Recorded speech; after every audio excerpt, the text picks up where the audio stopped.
Assalamualaikum and good day everyone. I'm by Mariam S. Sultan and my partner for reporting is by Asnaireen Aman. We are the group 8 from chapter 3.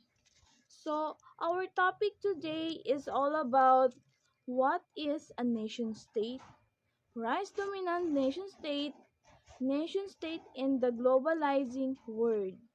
So um So first, what is a nation state?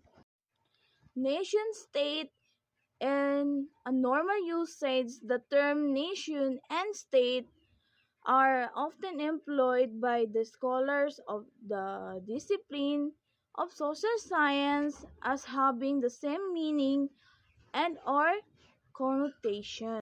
So, a nation state is a term used to describe a state that ally with a specific nation. In a nation state, the majority of the population shares a common culture, language, history, and or ethnicity. The concept of a nation state suggests a close aligned alignment between the political and cultural identity of a group of people. Examples of nation state include Japan, Iceland, and France, where the majority of the population identifies with a specific nation.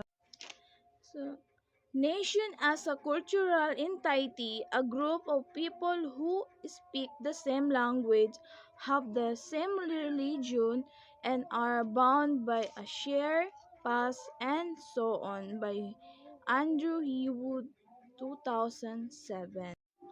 Um, so the meaning of nation refer to a large group of people who share a common culture, language, history, and or ethnicity.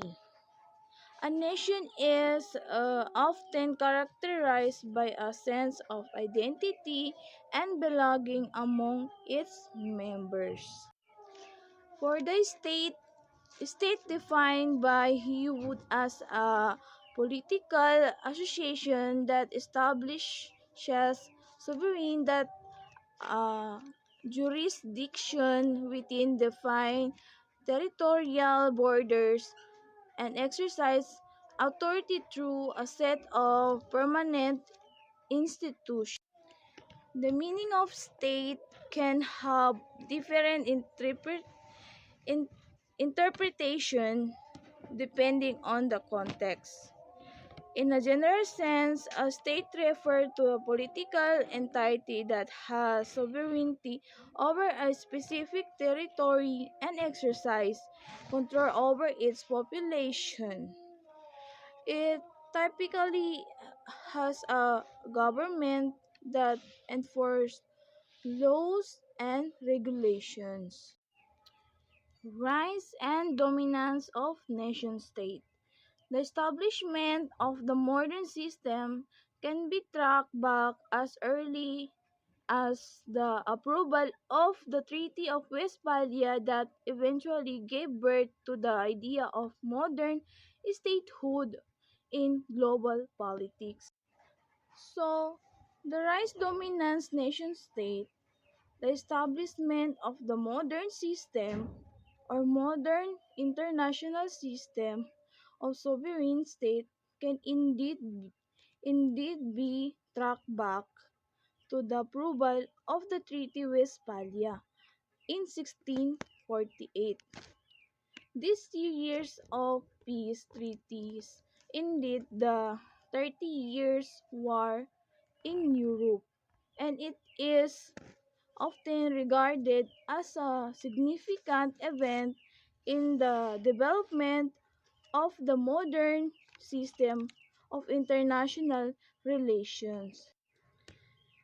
The Treaty of Westphalia established the principle of state sovereignty, which means that each state has absolute authority within its territorial boundaries. and is not subject to the authority of any external power. The treaty also gave birth to the idea of modern statehood in global politics. Before the Treaty of Westphalia, political authority was often diffuse and overlapping with religious authorities, local lords, and monarchs, or claiming various forms of political power. The treaty helped consolidate political authority within clearly defined territorial boundaries, giving rise to the modern concept of a state. Example of events that led to the rise of nation state include the Treaty of Westphalia in 1648, which ended the 30 Years' War and marked the start of the modern international system based on sovereign states. The principle of territorial, according to Anthony McClure 2016, provides every nation-state with the complementary territory or fixed border where its members can freely enjoy the benefits of statehood. So, according to Anthony McGrew 2016, the principle of territoriality provides every nation-state with the complementary territory or fixed borders the benefits of statehood. This principle is fundamental to the establishes the physical area within which the state has exclusive authority and within which the laws of the state apply. It's important to note that the principles of territoriality doesn't just refer to the physical land of a state, but also includes the airspace above the land, the subsoil below, and any maritime territory as recognized by international law. So, the difference between nation state and rise dominance nation state. A nation state is a concept of a form of political organization where a group of people who share the same history, tradition, or language live in a particular area under one government. In this scenario, the boundaries of the nation, cultural identity, and the state is political entity allied with each other. For, ex- another example include countries like Japan, France, and Germany.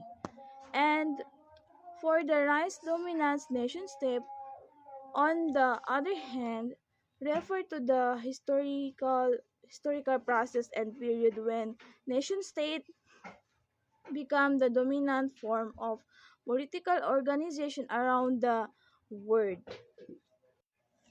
This was a significant shift from previous political structure such as empires or feudal system.